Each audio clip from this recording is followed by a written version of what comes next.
So this extremely short chapter is called How to Transmit Secure Information to Your Client. And part of the last class I just sat through in Aloha, on which this entire primer is mostly based, with the exception of that class was Advanced Master Keying, and that class allowed me to look back and say, okay, what are the primary components that a door and hardware distributor needs to know? Much of what's in that class you don't need to know. You don't need to know how to master key at the shear line of small format to do that. It might be helpful to know you can do that.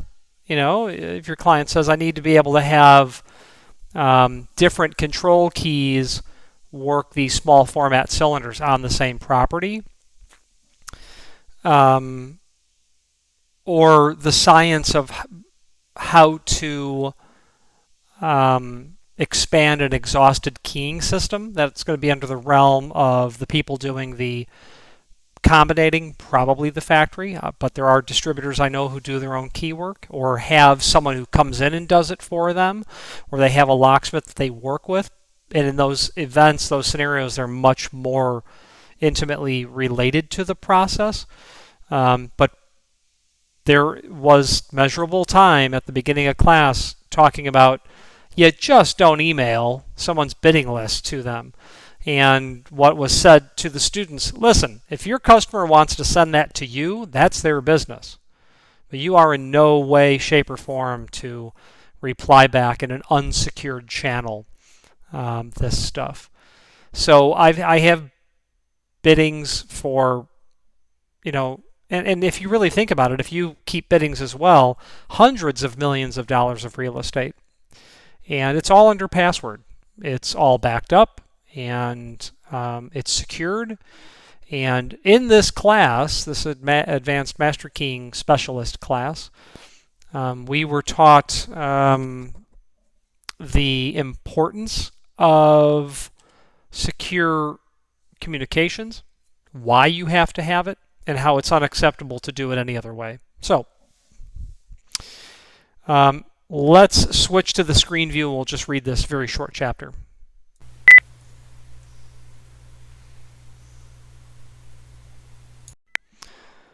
Okay, how to transmit secure information to your client. Don't send submittal sets, bidding lists, or KBAs using standard email. It's not secure, not whatsoever. If your client wants to store their confidential information using an insecure platform, that's their prerogative, but it cannot be how you conduct business. As the industry expert, your mission is to serve the needs of the client best, and using only secure means to transmit data is your responsibility. Ever notice how you search for, you know, whatever, Bluetooth speakers? Perhaps you add them to an e-commerce platform's shopping cart. Then later that night you see ad for speakers in your Facebook feed. That happens. That happens, right? Now, Aloha promotes the use of security mail, and specifically Proton Mail. This service, a free version is what I use, features end-to-end encryption, which, according to Proton Mail, we use end-to-end encryption and zero-access encryption to secure emails. That means even we cannot decrypt and read your emails. As a result, your encrypted emails cannot be shared with third parties. Additional information regarding how Proton Mail provides secure communications can be reviewed at the link to their service above. If you ever take an Advanced Master Keying class through Aloha, this is how you will communicate to your instructors. So through the class, I did need to create a Proton Mail account, and I am signing in, and it's typical email. Nothing here to be, there's going to be nothing that's surprising. So this was used for the class, and the secretary at large, Dawn, sent many emails, the instructors, etc. And this is all about communicating back and forth. They want you to send in your homework this way. They want you to receive. They will send you. You will receive your instructions this way. Now, the nice thing about this is I'm not switching from my primary mail platform to use Proton Mail. But what's nice about this is there's a backup email here. So every time there's a new entry in Proton Mail, I get alerted in my primary email platform. So then I can go to Proton Mail and see what it is, and proceed accordingly is just the bottom line. So it's just simply, this simple is what it is. You can certainly find lots of information about why Proton Mail is the bee's knees when it comes to secure communication, etc. And I'll leave that up to you to discover.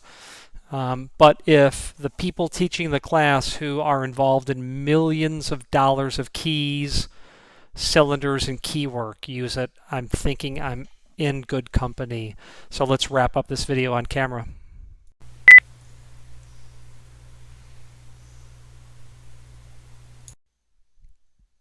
Okay, so that is how to how to transmit secure information to your client. Pretty simple.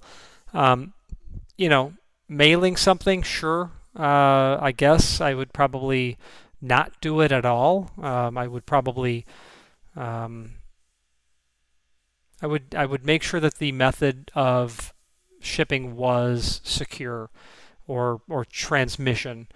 The issue is, as we learned in the Dayton method chapter, you saw how while I know how the cylinder platform works, I still went through the steps of just determining the master key bitting of a cylinder with knowing nothing other than I had a working change key, I had some key blanks, I had a way to cut the keys, and I had some basic knowledge that you can find out on my website about the Schlage platform, their depths, their spacing, and people are smart nowadays. They know how to find stuff online.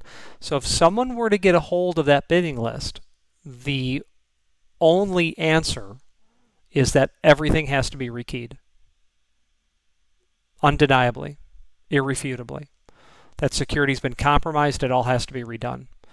And I've been told stories that 500 cylinders, a hotel that's opening up in 72 hours, someone gave the master key to someone on the janitorial staff. Is this long-term employee going to go copy that? No. Can you run the risk that the key has not been compromised? No, you can't. I wasn't involved in that at all, thank goodness. But that was 4 people rekeying locks for a day and a half, whatever it was. Small format, so it takes more time. And that's the bottom line. So the next chapter is going to make you question why you ever looked at this document to begin with. Methods of progression. So the standard progression format, the KBA, the way in which you derive biddings. This is literally the genetic code on how you will derive biddings. Everything that you need to know about deriving biddings is a result of what I mean to say is everything that you're going to get in a bidding list is going to be based on the method of progression. And in this chapter, I will go through the different methods of progression. We've been always using total position progression on everything, so you ought to be reasonably familiar with that. You are reasonably familiar with that. And we're going to talk about maybe better ways to do it, certainly better ways to do it. So let's kick that off, and let's do that right now.